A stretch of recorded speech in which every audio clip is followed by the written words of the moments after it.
जो लोग शराबबंदी को विफल मानते हैं, अपने अपने घर में अपनी पत्नी, अपने बच्चे, उनसे लिखवा करके दे दे कि हाँ शराबबंदी गलत है और शराब पीने से विटामिन, कैल्शियम और बहुत सारा जो प्रोटीन है वो सब उसमें प्राप्त है, तब पता चलेगा। नमस्कार, आप न्यूज़ 4 नेशन देख रहे हैं। मैं हूं आपके साथ वंदना। बिहार में एक बार फिर से शराबबंदी पर सवाल उठने लगा है। सरकार पर विपक्ष तो निशाना साध ही रहा है, लेकिन सत्ता पक्ष के लोग भी कम नहीं सवाल खड़े कर रहे हैं। इसी क्रम में एनडीए का हिस्सा हैं हम जीतन राम मांझी, जिन्होंने सवाल खड़ा किया और कहा है कि शराबबंदी जिस तरह से अगर देखा जाए तो बिहार में नहीं है, क्योंकि शराबबंदी में जहरीली शराब से भी लोगों को मौत हो रही है और लोग मर भी रहे हैं। ऐसे में जो बड़े लोग हैं वो शराब पी रहे हैं और जो छोटे लोग हैं वो जेल के सलाखों के पीछे हैं। हमारे साथ बात करने के लिए हैं जदयू के मुख्य प्रवक्ता और पूर्व मंत्री नीरज कुमार।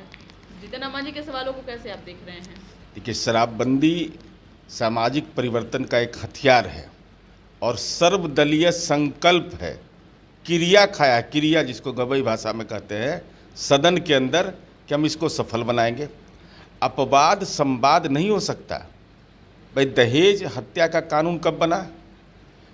सती प्रथा प्रतिबंधित कब हुआ? 2016 में रूप कवर कांड हुआ कि नहीं राजस्थान का?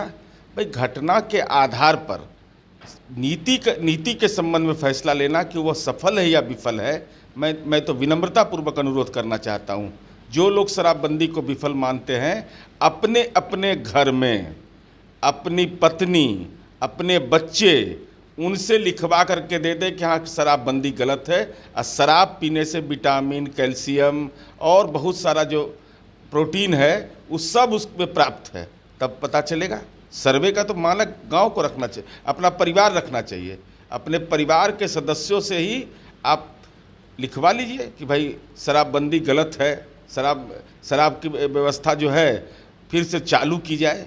और भाई, बड़े बड़े लोग, बड़े बड़े माफिया पकड़े गए, हरियाणा से लेकर राजस्थान तक के सबको पकड़ा गया।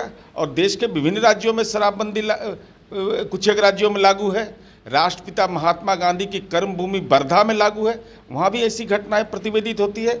लेकिन उन घटनाओं के आधार पर इस बड़े सामाजिक उद्देश्य का, भाई बिहार जैसे राज्य में जहाँ दलित, अति पिछड़ा जो समाज के कमज़ोर तबके के लोग हैं वो शराब के नशे में चले जाएं, महिलाएं प्रताड़ित हों, और आंकड़े इस बात के गवाह हैं कि ये सामाजिक परिवर्तन का एक हथियार बना है। इसलिए हम विनम्रतापूर्वक अनुरोध करेंगे कि शराबबंदी की नीति के प्रभावी क्रियान्वयन के लिए सलाह दीजिए और इसके सामाजिक प्रभाव का हमेशा परिवार को मानक मान करके मूल्यांकन करिए।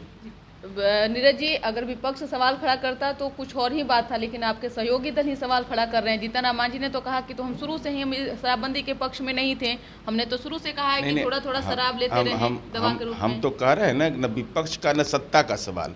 उस सदन है जहां जनता ने हमको निर्वाचित करके भेजा है, वहां खड़ा होकर हम सब लोग संकल्प लिए हैं।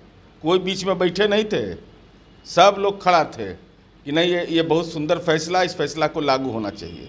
तो जब जो जनता के द्वारा निर्वाचित सदन है, अगर वहाँ हमने संकल्प लिया, राष्ट्रपिता महात्मा गांधी के चरणों में शीश झुकाकर गांधी मैदान में संकल्प लिया, राज्य के अंदर में आम आवाम ने इसको मानव श्रृंखला बना करके समर्थन दिया, तो उसकी कीमत तो कम से कम बरकरार रखनी चाहिए।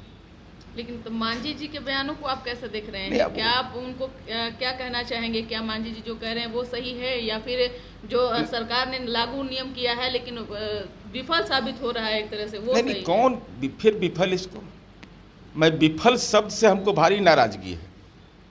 अरे विफल, उसको सलाह दीजिए ना, इसके लागू सफल होने से क्या क्या फायदा है सो बता दीजिए।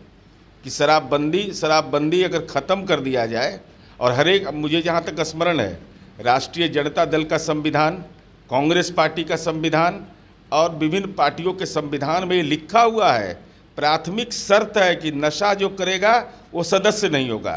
तो जो नशा नहीं करेगा वो पार्टी का सदस्य नहीं होगा, और जनता को नशा में झोंक दीजिएगा। इसलिए हम विनम्रतापूर्वक पुनः सलाह देना चाहते हैं कि शराबबंदी को सफल बनाने के लिए सामाजिक अभियान में, प्रशासनिक अभियान के साथ हर एक पार्टी को अपनी भूमिका तय करनी चाहिए। और शराबबंदी की जब भी समीक्षा करिए तो परिवार को मानक मान के करिए। एक सवाल है कि जदयू के संसदीय बोर्ड के अध्यक्ष उपेंद्र कुशवाहा ने कहा कि राजद के कई ऐसे बड़े लीडर जो हैं और विधायक जो हैं हमारे संपर्क में हैं। क्या ये बातें सच है और आखिर आप लोग नाम का उजागर क्यों नहीं कर रहे हैं? थोड़ा धैर्य रखना चाहिए ना। जब संसदीय बोर्ड के पार्टी के अध्यक्ष यह बात बोल रहे हैं तो पूरी गंभीरता से बोल रहे हैं ना, तब सब कुछ राज खुल ही जाए। राज को राज ही रहने दीजिए। यानी कि इस बात में सच्चाई है, संपर्क में है। अब राज को राज रहने दिया जाए ना। इसके अलावा जब बड़े नेता पार्टी के बोले हैं तो कुछ ना कुछ तो बात है। लेकिन एक तरफ आप कह रहे हैं कि पार्टी हमारे पार्टी से संपर्क में है, दूसरी तरफ आरजेडी ने भी दावा किया है कि जदयू के तो आज से 24 नवंबर 2005 से दावा कर रहे हैं। माननीय नीतीश कुमार जी राज्य के जब से मुख्यमंत्री बने हैं तो कुछ लोग को पेट में बहुत दर्द रहता है और दर्द के चलते बार बार माथा दर्द का दवा खा रहे हैं। लगातार गणेश शीर्षासन राजनीति में कर रहे हैं। पच नहीं रहा है कि नीतीश कुमार जी राज्य के मुख्यमंत्री हैं, लेकिन कोई उपाय नहीं है। लागी राहुल माया। आप लोग को उजागर करेंगे नामों का? अभी हमारे अधिकार क्षेत्र में है। वो तो माननीय उपेंद्र कुशवाहा जी ने जब बोला है तो गंभीरता से बोला होगा। निश्चित तौर पे तो आपने सुना कि क्या कुछ कहें जदयू के मुख्य प्रवक्ता नीरज कुमार, जिनका साफ तौर से कहना है कि जिस तरह से शराबबंदी को लेकर के सवाल खड़ा किया जा रहा है, ऐसे में सब लोग सर्वदलीय बैठक हुई थी और उस बैठक में सब लोग शामिल थे और कैबिनेट से पास हुआ है। ऐसे में सवाल खड़ा करना उचित नहीं है। यही नहीं, इन्होंने राजद को लेकर के भी कहा है कि जब जदयू के संसदीय बोर्ड के अध्यक्ष कह रहे हैं तो उस बात में सच्चाई है। लेकिन देखने वाली बात होगी कि कब नामों का उजागर होता है, आखिरकार कौन है राजद के ऐसे विधायक, कौन है ऐसे राजद के नेता जो जदयू के संपर्क में है, वो देखने वाली बात होगी। इस पर बस इतना ही। बने रहिए न्यूज़ नेशन के साथ। धन्यवाद।